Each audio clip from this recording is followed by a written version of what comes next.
Hi, I'm Skylar. While you can't actually delete an Apple ID, you can basically render it totally inoperable. One way you would do that is just by signing out of things. So if you're on your iPod, for example, or iPhone, you go to Settings and down at the bottom, iTunes and App Stores, tap the ID and sign out. But if you want to manage how your Apple ID is being used, go to iTunes on your computer. Once you're at your computer, click on Store up here at the top and click View My Apple ID.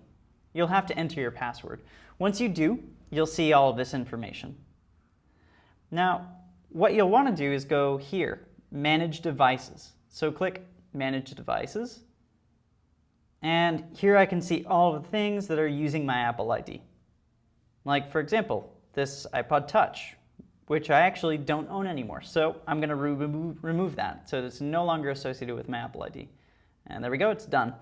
Now, if I continued on to remove the rest of the things, it would mean that even if I didn't have control of the device, that device would no longer have any association with my Apple ID. I'm going to click Done here. Then I could go in and remove things like my credit card information, remove my address, all of that sort of stuff. And then I could also reset all the warnings, all of that sort of stuff. Then click on Store up here at the top again, and you can deauthorize this computer. And if you have multiple computers that are authorized to play content that you've bought with that Apple ID through iTunes, you'll see computer authorizations. It tells you how many, and it's up to 5. So you could deauthorize all of those computers remotely so that you can sort of retract and consolidate control of that Apple ID.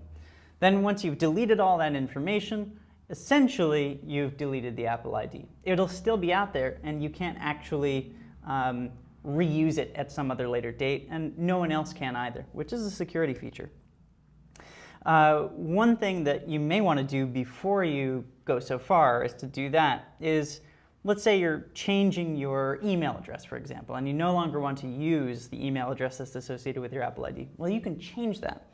And to do so, there's a little link right here, edit@appleid.com. So you click on that, and it brings you to appleid.apple.com, and you sign in.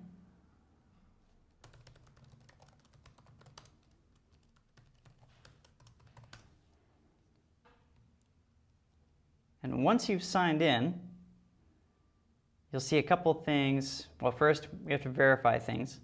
So this is also pretty important. Apple has recently introduced two-step verification.